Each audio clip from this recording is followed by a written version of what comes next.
All right, so my name is John Gorham, and starting back in August and continuing on throughout the fall and spring semester here, I interned with the Chesterfield Sports Association. Uh, a brief table of contents what we'll be going over today for this presentation. We'll go over kind of a quick overview of the organization, as well as my role and duties, some of the goals I had for the process, along with what did I learn. And then also some of my biggest takeaways, personal growth, what would I tell my younger self, and my advice for future students. So a quick overview of the organization. CSA is a nonprofit that opened in March of 2023, catering primarily to youth sports. So we're a 97,000 square foot facility featuring 9 basketball courts that can convert to up to 18 volleyball courts. And we are also partners with several local clubs such as High Performance Volleyball, Bradley Beal Elite Basketball, Stratman Sports Volleyball, and CNR Basketball. So during the week, we do a lot of different practices and lessons that teams host. And then on the weekends, it's primarily tournaments. So some of my roles and duties, my title for this internship or job rather is the operations manager. So I'm sort of our assistant GM, if you will, and with that, a lot of what I do is sell and schedule court rentals, as well as conduct facility utilization reports, create invoices and collect payments, and then also created digital signage for the building, so that we can help communicate what courts people are assigned to when they come in. And then also just, help with general court setup and maintenance, especially with the tournaments. I mean, there's a lot of trash and spills and everything that add up. So making sure the floors and the courts are clean and ready for play, changing net heights for the volleyball side of things, raising, lowering basketball hoops, moving bleachers around, everything like that. And then also supervise and train some of our part-time staff. So my established goals for the internship were to increase our court utilization, specifically for the peak times, which we consider evenings after 5 p.m. or on weekends. So the goal was to get that to 85% or more. And when I started, we were in kind of the mid 60s for that. And we've been consistently 95% every month since October. So that's been pretty good. Also develop relationships with local schools. So given that we're a youth sports facility, it's a lot of grade school, middle school, high school kids. When selling court rentals, I've been able to negotiate kind of longer term relationships with several local school districts or schools rather. So Marquette High School, Lafayette High School, North Point High School, and also Francis Howell. So with that, kind of what need we've been able to fill for them is that all their feeder leagues, they have these, middle school, elementary school age teams that are still associated with the high school, but obviously aren't in high school yet and don't have the same access to gym space that the high school team does. So we've been able to provide courts and, a lot of good things for them to help kind of grow their program and provide them access to a Highland facility and at a fair price. Biggest thing I've learned that I didn't necessarily do much of before I started working here was just kind of financial and invoicing software. So Easy Facility is what we use to do all of our court rental schedule, and then we also invoice from that as well. So it's really important to make sure kind of the hourly rate is accurate in there, and how many hours they use total. So make sure the start and end times are adjusted to what they should be. And that you send out the invoices on time and make sure you can try and get that check earlier rather than we're having to chase it down later on. And then also QuickBooks. So I do a lot of kind of the first level of accounting for us. So logging transactions and coding, expenses and revenues based on what they were for or who it came from. And then I would say the biggest thing, biggest takeaway there would be just kind of staying organized, critical to success, with the accounting part of it. If you're not kind of in there regularly updating that stuff, if you let it go on for a month or two and you don't really know or remember like what that bill was for, or why we have this invoice from this certain vendor.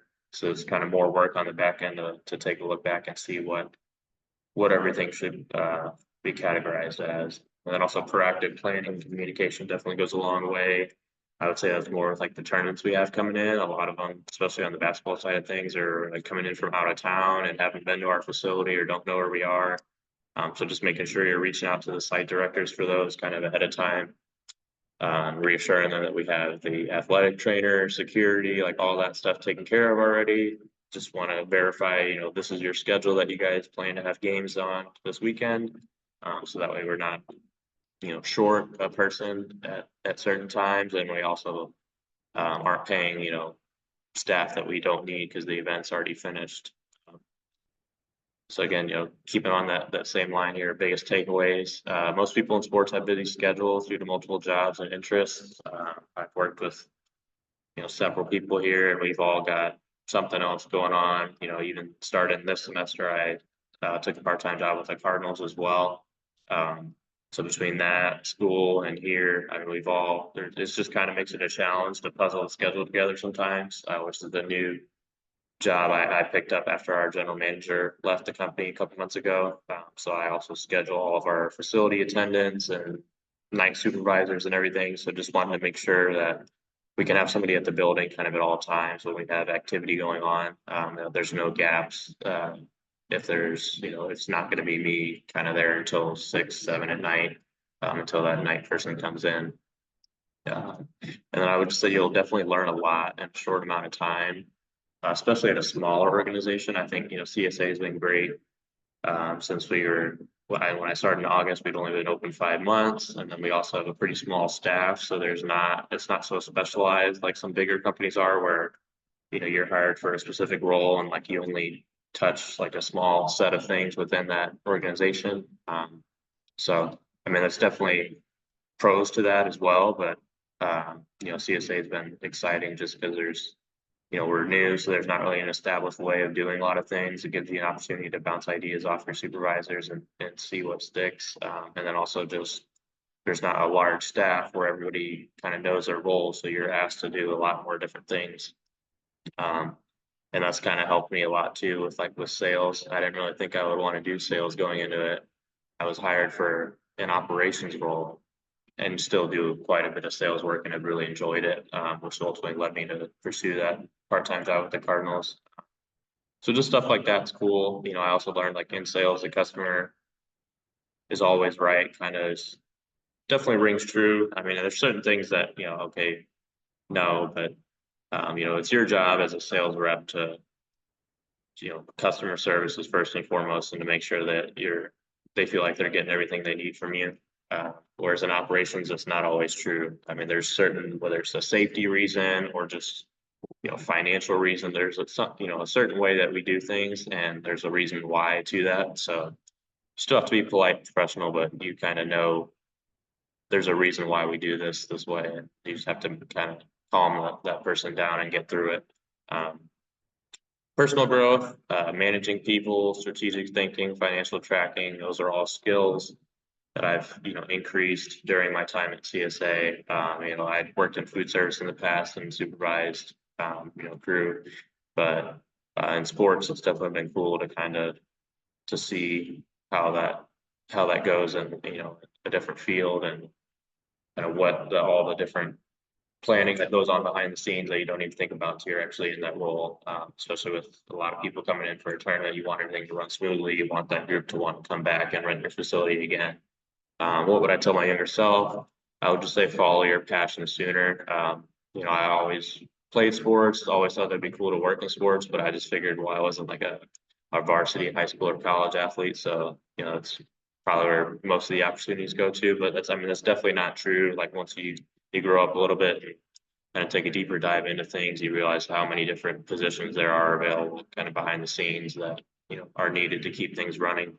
And kind of with that, I would say definitely try out more part-time and volunteer opportunities while you have the time. There's a lot of different things I think I would have liked to do during my year in the UMSL program, but just with having a full-time job here and with classes and stuff, I was pretty limited on kind of what was available. And then advice for incoming students, I would say the biggest thing would be connect with really anyone on LinkedIn that you would be interested in talking to, but especially your guest speakers. Um, it just makes you stand out from your peers and, helps them see that you guys value them coming to take time out of their schedule and speak to your class. And they're more likely to remember you after if you connect with them ahead of time, ask, a nice question and during their session, and then send a thank you or thank you post after. And then also definitely go on the Super Bowl trip. That was a great experience. I can't wait to go back. We'll be in New Orleans next year, so hopefully have that opportunity. But that was definitely a great trip and really fun time. And then lastly, advice for current sport management students. Again, I would just say take advantage of the full, amount of internships that are available to you. Do all 15 credits of that. Even better would be if you do it at like, 3, 4, or 5 different companies. All my 15 credits were at CSA just for the amount of hours I was working. But I think it'd be great to kind of, while you're still young and figuring things out as far as where you want to work and what type of job you'd like to have, being able to experience more than one way of doing things and work and develop relationships with different types of supervisors and managers. And I think that'll help and serve you better in the long run. So definitely, try out different jobs, different companies, so you can have a better idea of what you're looking for in a career. And then it's just good to have a wide variety of experience. Advice for the sport management program. Don't get too far behind on assignments. That was definitely something I did quite a bit. But just, no matter how busy your schedule is, those assignments still need to get done. So, be grateful that Dr. B provides that flexibility, but don't take advantage of it too much to where, now that puts more on her plate, where she has to grade all of these, late assignments that were turned in by, several different students, when she still has, her regular day-to-day stuff she needs to get done. So just be mindful of that too. Obviously it's really been helpful to have that flexibility, but don't try and abuse it too much. And then just try and attend every class, especially the guest speaker sessions.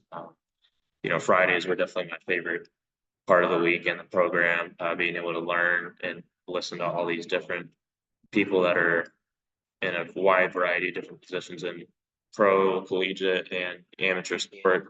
Was a lot of fun. And it's definitely helpful with like the student professional interviews you have to do. You can pull kind of those relationships from there, maybe get more likely to get a yes and get somebody to commit to sit down with you for that.